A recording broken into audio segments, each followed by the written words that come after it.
लोग कहते हैं इंडस्ट्री में कि लकीर खींच दी है, इस पे लोग रेंगेंगे। आपके लकीर पे कौन रेंगेगा और आप जो लकीर खींचे हैं इसको कौन तोड़ेगा? लकीर कहाँ तक खींचा गया अब मुझे नहीं मालूम। ये भी क्लियर हो जाए। मनोज तिवारी भैया होते, मुझे नहीं लगता कि फिर से भोजपुरी इतना बड़ा मुकाम पे जाता। और रवि किशन भैया, दो लोग को मैं देता हूँ, दोनों लोगों का देन है कि आज सब लोगों का रोजी रोटी चल रहा है। लकीर तो वो खींच दिए। रितेश पांडे जी का हेलो कौन, ये गाना जो हुआ 1 बिलियन क्रॉस हुआ, सारे लोगों ने बधाई दिया, अच्छा भी लगा। भोजपुरी छोटा सा परिवार है।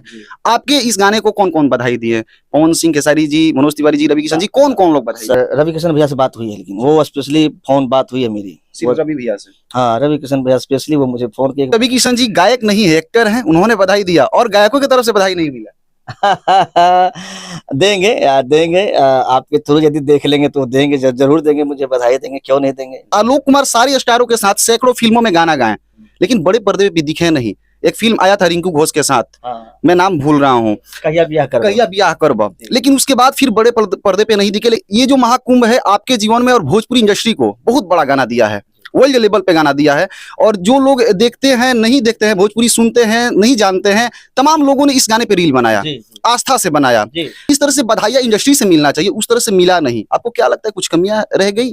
सुरों को अपने खूबसूरत अंदाज में पिरोते हैं, कभी गम का बारिश तो कभी प्यार में डुबोते हैं। हमारे दिलों को जो हर जज्बात को छूते हैं, वो भोजपुरी इंडस्ट्री के सभी गायकों वही आलोक कुमार होते हैं। हमारे साथ आलोक कुमार जी हैं, वही आलोक कुमार जो अभी कुंभ में गाना काफी सोशल मीडिया पे पूरे देश ने प्यार दिया। ये प्रयागराज है। पहले स्वागत करेंगे, तमाम तथ्यों पे बात करेंगे कि आलोक कुमार जी गाने सुनाई देता है, ये कम दिखाई देते हैं, इंडस्ट्री के बड़े पर्दे पे क्यों नजर नहीं आते, तमाम तथ्यों पे बात करेंगे। स्वागत करते हैं भैया, कैसे? बहुत बहुत धन्यवाद आपका। और बिहार नेशन के थ्रू जितने भी दर्शक मुझे देख रहे हैं, सुन रहे हैं, सबको मेरा आलोक कुमार की तरफ से सादर प्रणाम, नमस्कार। कैसे हैं भैया? एकदम मस्त हूँ। दिखते बहुत कम हैं। सबसे पहला सवाल मेरा यही रहेगा, सोशल मीडिया ये आप ही का नहीं है, सब लोगों का है। जितने भी लोग हैं सब यही बोलते हैं। और आपसे पहले भी हमारे दर्शक भी बहुत लोग बोल चुके हैं। जब मैं स्टेज शो जाता हूँ करने तो बोलते हैं, आलोक भैया आप तो भोजपुरी इंडस्ट्रीज में एक से एक गाना दिए हैं, लेकिन आप फ्रंट पे क्यों नहीं आते हैं, आप मीडिया के सामने क्यों नहीं आते हैं? आपका कोई कारण है कि क्या है?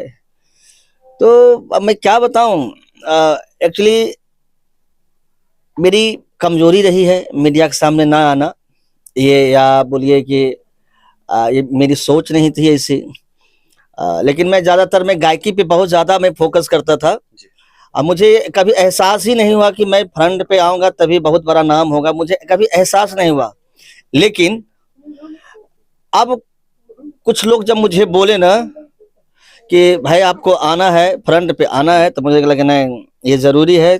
आवाज के साथ साथ लोग जानेंगे किसे कि ये आलोक कुमार है। मतलब कि दर्शकों से रूबरू अब होते रहेंगे। जी जी जी, हमेशा, अब हमेशा। अब जब तक मैं इंडस्ट्रीज में हूँ, जब तक ये शरीर है, तब तक मैं हमारी हर वक्त मेरी कोशिश रहेगी कि मैं हर वक्त में फ्रंट पे आऊं। जो भी मैं गाने लेकर के आऊंगा, मैं आप लोग से मैं मिलूंगा और आपके थ्रू जनता के पास पहुंचेगी। जरूर। आपके बगल में रितेश भैया हैं, सारे कलाकारों के दिलों पे राज करते हैं। अभी आलोक भैया को काफी सपोर्ट कर रहे हैं, कैसे हैं भाई? हम ठीक है, आप कैसे हैं? आपके चैनल के माध्यम से देखने वाले हमारे समस्त भोजपुरी गीत संगीत के प्रेमी श्रोता भैया को मेरा प्रणाम है। बताइए। हम भी भैया बढ़िया है। आलोक भैया से पहले बात कर लेते हैं, फिर आप पे आएंगे। भैया गाने से ही शुरुआत करते हैं। महाकुंभ चल रहा है, 144 साल बाद आया है, और ये जो महाकुंभ है आपके जीवन में और भोजपुरी इंडस्ट्री को बहुत बड़ा गाना दिया है, वर्ल्ड लेवल पे गाना दिया है। और जो लोग देखते हैं, नहीं देखते हैं, भोजपुरी सुनते हैं, नहीं जानते हैं, तमाम लोगों ने इस गाने पे रील बनाया, आस्था से बनाया। और बड़े बड़े स्टार लोग, मतलब जैसे कि सेलिब्रिटी लोग, हमारी इंडस्ट्री के ही नहीं, काफी बड़े बड़े लोग, ग्रेट खली जी का भी हमने वीडियो देखा, तो बहुत खुशी होता है। लेकिन जिस तरह से बधाइयां इंडस्ट्री से मिलना चाहिए, उस तरह से मिला नहीं। आपको क्या लगता है कुछ कमियां रह गई कुछ आप में या फिर इंडस्ट्री के लोगों में? क्या हो सकता है इसमें? अच्छा, मेरे में क्या कमी रह सकती है? नहीं, अब आप बताइएगा भैया, इंडस्ट्री की बात है, आप लोग बताइएगा। मैं इंडस्ट्री से हूँ, मेरे में क्या कमी है मैं अभी तक नहीं जान पा रहा हूँ। और मैं जहाँ तक सबको सपोर्ट ही किया हूँ, सबको मैं इज्जत से, सम्मान में कमी मेरे आलोक कुमार की तरफ से कभी कुछ हुआ नहीं। और मैं भोजपुरी को बहुत जो गलत तरीके से जो पड़ोस रहे हैं गाने के थ्रू, उसको भी मैं मान सम्मान बचा के मैं गाना अलग अलग ट्रैक पे लेके जा रहा था। ऐसा नहीं कि मैं बहुत गंदा गाना गा करके मुझे हिट होना था, चाहे ये करना था। जो मुझे हिट मुझे मिलना था, जो मुझे एक नाम पे मिलना था, मुझे सुर संग्राम से मुझे मिल गया था। वो चीज बताते बचाते मुझे लगा कि नहीं, आलोक कुमार पे लोग बहुत भरोसा किए हैं, तभी मुझे एसएमएस दे करके एक 3 रुपया एक एसएमएस पे कटता था, मुझे याद है 2009 में 3 रुपया एक एसएमएस पे कटता था। कुछ उम्मीद लगा करके तो एसएमएस किए होंगे, ये तो नहीं कि आलोक कुमार कुछ भी गा दे, कुछ भी कर दे, ये तो उम्मीद नहीं होगी। और मैं भगवान दया से मैं यही खुश हूँ कि मैं अभी तक कुछ गंदा चीज में पब्लिक को मैं नहीं परोसा हूँ, खास करके भोजपुरी भाषा में। लेकिन भैया लोग कहते हैं इंडस्ट्री में कि लकीर खींच दी है, इस पे लोग रेंगेंगे, आपके लकीर पे कौन रेंगेगा और आप जो लकीर खींचे हैं इसको कौन तोड़ेगा? भैया ये गहनता सा सवाल है, क्योंकि ये लोग कहते हैं, ट्रेंडिंग स्टार के जो चेले चपाटे हैं वो भी कहते हैं और पावर स्टार पवन सिंह के जो चेले चपाटे वो भी कहते हैं लकीर खींचा गया। आपके चेले चपाटे नहीं है तो आपसे हम डायरेक्ट पूछ लेते हैं कि आपके लकीर पे कौन रेंगेगा? ठीक है, लकीर खींचना अच्छी बात है, लेकिन आप कहाँ तक खींचते हैं ये मायने रखता है। कोई आदमी जिला तक खींचता है, कोई आदमी प्रखंड तक खींचता है, कोई एक राज्य तक खींचता है, तो वो लकीर कहाँ तक खींचा गया मुझे नहीं मालूम। ये भी क्लियर हो जाए। जो ऐसा शब्द बोलते हैं, मैं तो सुना नहीं कौन बोले नहीं बोले, लेकिन जो ऐसा बोलते हैं कि मैं लकीर खींच दिया हूँ, तो कहाँ तक खींचे हैं। यदि आपको लगा कि मैं बहुत बड़ा हूँ तो अपने से ऊपर वाले को जरूर देख लेना चाहिए, समझ गए ना। जो भी बोलते हैं, चाहे आप हो, मैं हूँ, कोई भी XYZ जो भी बोलते हैं, जब मैं लकीर खींच दिया हूँ तो फिर आपसे जो ऊपर काम किए हैं तो फिर वो कितना लकीर खींचा होगा, हॉलीवुड वाले कितना लकीर खींचे होंगे। हाँ, तो ये सब गलत है और ऐसा शब्द नहीं बोलना चाहिए। हमारे दर्शक लकीर खींचते हैं, दर्शक के अनुसार कलाकार चलता है, समझ गए ना। हम लोग दर्शक के आशिक हैं, दर्शक जो सुन रहे हैं वो लकीर खींचते हैं कि लकीर क्या करते हैं। मैंने जानता हूँ कौन ऐसा शब्द बोले हैं, मैं तो जानता भी नहीं हूँ, बट ये शब्द गलत है, ये शब्द नहीं बोलना चाहिए। लकीर कोई खींचता नहीं। आपसे भी जो बड़े, आपसे जो पहले होंगे, हमसे जो भी पहले होंगे, वो भी तो बहुत भोजपुरी के लिए किए होंगे। आप जैसे देख लीजिए मनोज तिवारी भैया, देखा जाए तो भोजपुरी तो खत्म हो गया था ना जी। भोजपुरी तो 80-90 में लास्ट चला था, जहां तक मुझे होश है। उसके बाद भोजपुरी कहाँ चली थी।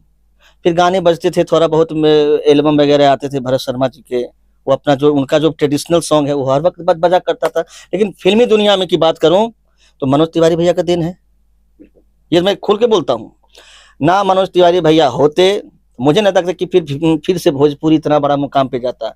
और रवि किशन भैया, दो लोग को मैं देता हूँ इसमें, दो लोग का देन है, दोनों लोगों का देन है कि आज सब लोगों का रोजी रोटी चल रहा है। लकीर तो वो खींच दिए। जितना प्यार से आप गाते हैं उतना प्यार से सलीनता से जवाब भी देते हैं भैया। लेकिन अभी के दौर में देखा जाए तो दो ही लोगों का नाम आता है, पावर स्टार पवन सिंह और ट्रेंडिंग स्टार खेसारी लाल यादव। पहले के दौर को आपने बताया कि रवि किशन जी और मनोज तिवारी जी ने फिल्मी जो ग्राफ है उसको ऊपर लेके गए। अभी के दौर में नीचे गिरता हुआ दिख रहा है, क्या कहिएगा इस पे? तब इन्हीं दोनों का दिन होगा, इन्हीं दोनों का दिन है। मान लिया, जब बोल रहे हैं कि ऐसा है, ग्राफ ऊपर भगा है और कहीं ना कहीं ये दोनों का नाम बहुत ऊपर है। ये रवि किशन जी भी हाल ही में अपना बयान दिए हैं कि अभी ये लोग गर्त में मिला रहे हैं, अभी के मौजूदा जो हैं लोग। क्योंकि देखिए रवि किशन भैया, मनोज तिवारी भैया बहुत एक ऊंचाई तक लेके गए। मैं तो खुल के बोलता हूँ, उन्हीं का कहते हैं कि सबका रोजी रोटी चल रहा है, मेरा भी। आज मनोज तिवारी भैया महुआ चैनल नहीं होते तो शायद आलोक कुमार इंडस्ट्रीज में नहीं होता, भोजपुरी इंडस्ट्रीज में नहीं होता। सच्चाई में बोल रहा हूँ, नहीं होता। ना तो रियलिटी शो आता, ना तो मैं कभी गंदा गाना गाता एल्बम में, ना तो मेरी कोई पहचान होती, ना तो मेरा कोई नाम होता। उस पे भी भैया आएंगे, आपके उस पे भी आएंगे। लेकिन सवाल है कि आलोक कुमार सारे स्टारों के साथ सैकड़ों फिल्मों में गाना गाएं, लेकिन बड़े पर्दे पे भी दिखे नहीं। एक फिल्म आया था रिंकू घोष के साथ, मैं नाम भूल रहा हूँ, कहिया ब्याह करब, लेकिन उसके बाद फिर बड़े पर्दे पे नहीं दिखे। लेकिन हजारों सैकड़ों फिल्मों में हजारों स्टारों के गाने दिए आप, फिल्में भी हिट हुई, लेकिन आप नहीं दिखे, क्यों? एक्चुअली गाने मेरे इतने, एक्चुअली लोग मुझे इतना गाना गाना पड़ता था मुझे फिल्मों में, क्योंकि भोजपुरी में प्लेबैक सिंगर सिर्फ मैं बचा था। उदित जी थे तो वो भी थोड़ा सा कन्नी काट लिए, बहुत कम गाते थे, ना के बराबर गाते थे। अब सारा लोड मेरे पे आ गया। कैलाश खेर जी थे तो वो भी निकल आउट हो गए, विनोद राठौर जी थे तो वो भी आउट हो गए, तो सारा भार मुझे मिल गया था। तो मुझे याद है कि 10 साल और अभी भी मेरे गाने कम से कम पेंडिंग होंगे, 200-250 गाने मेरे पेंडिंग है फिल्मों का गाने के लिए। अभी पेंडिंग है। मैं डेली गा रहा हूँ 5-7 गाने। लोग ट्रेंडिंग में रह रहे हैं, आप पेंडिंग में गाने को रख रहे हैं। हाँ, अभी भी 200-250 गाने मेरे पेंडिंग में है। और जब क्या था कि जब दिमाग रहता है ना गाने पे, तो एक्टिंग पे उतना ज्यादा फोकस नहीं गया मेरा। और हालांकि चाहता तो मैं भी एज ए प्रॉपर रूप से मैं एक्टिंग रूप में आ सकता था, लेकिन अब मैं आऊंगा एज ए एक्टर के रूप में भी, और ये एल्बम भी आऊंगा करूंगा तो मैं डायरेक्ट मैं वीडियो का मैं काम करूंगा, डायरेक्ट मैं लीड करूंगा। पहले क्या होता था, मैं गा देता था, यार कर लो यार, तुम कर लो, गा देता था, ठीक है करूंगा, गा लो यार, ठीक है देख लूंगा यार।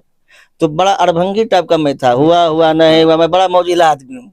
यानी आलोक कुमार जी अब दर्शकों को रुझानों को समझते हुए अब एक्टिंग भी करेंगे। हाँ, हर चीज एल्बम हो मूवी हो, सब में मैं फ्रंट पे अब आऊंगा और एक से एक गाने लेकर के मैं आऊंगा। भैया अभी हाल ही में रितेश पांडे जी का हेलो कौन ये गाना जो हुआ 1 बिलियन क्रॉस हुआ, सारे लोगों ने बधाई दिया, अच्छा भी लगा, भोजपुरी छोटा सा परिवार है। आपके इस गाने को कौन कौन बधाई दिए? पवन सिंह, खेसारी जी, मनोज तिवारी जी, रवि किशन जी, कौन कौन लोग बधाई? सब जैसे पोस्ट एक भी नहीं दिखा भैया सोशल मीडिया पे। नहीं, मुझे बात हुई, हाँ नहीं किए होंगे, ठीक है, वो भी बिजी आदमी है, लेकिन दिल से हमको सब मानते हैं। और रवि किशन भैया से बात हुई है, लेकिन वो स्पेशली फोन बात हुई है मेरी रवि भैया से। हाँ, रवि किशन भैया स्पेशली वो मुझे फोन किए, बोले बाबू मुझे बेहद खुशी हुई कि, और मुझे तुमसे उम्मीद थी कि तुम जो भोजपुरी को लेकर के चल रहे हो शुरू से, क्योंकि वो भी तो भोजपुरी से ही आए ना जी, गहनता से देखे हैं सारी चीजों को। हाँ, तो बोले कि जो मुझे उम्मीद थी आप लोग से, तुम्हारे दर्शक ने बहुत आशीर्वाद दिया, जनता ने बहुत आशीर्वाद दिया, मैं भी तुमको दिल से आशीर्वाद देता हूँ, बहुत आगे बढ़ो, कोई भी काम हो एकदम बेहिचक बात किया करो। हाँ, इतना मुझे सपोर्ट। लेकिन और कहीं से आपको बधाई नहीं मिली इंडस्ट्री से? और सब जैसे नॉर्मली बात होती है, रवि किशन जी गायक नहीं है, एक्टर हैं, उन्होंने बधाई दिया और गायकों की तरफ से बधाई नहीं मिला। देंगे यार, देंगे, आपके थ्रू यदि देख लेंगे तो देंगे, जरूर देंगे, मुझे बधाई देंगे, क्यों नहीं देंगे, इंसान है, अच्छे इंसान है, सब देंगे मुझे। क्या भोजपुरी इंडस्ट्री पुरुष प्रधान इंडस्ट्री है आपको लगता है? तमाम आरोपें लग रही हैं आजकल। देखा जाए तो यही है।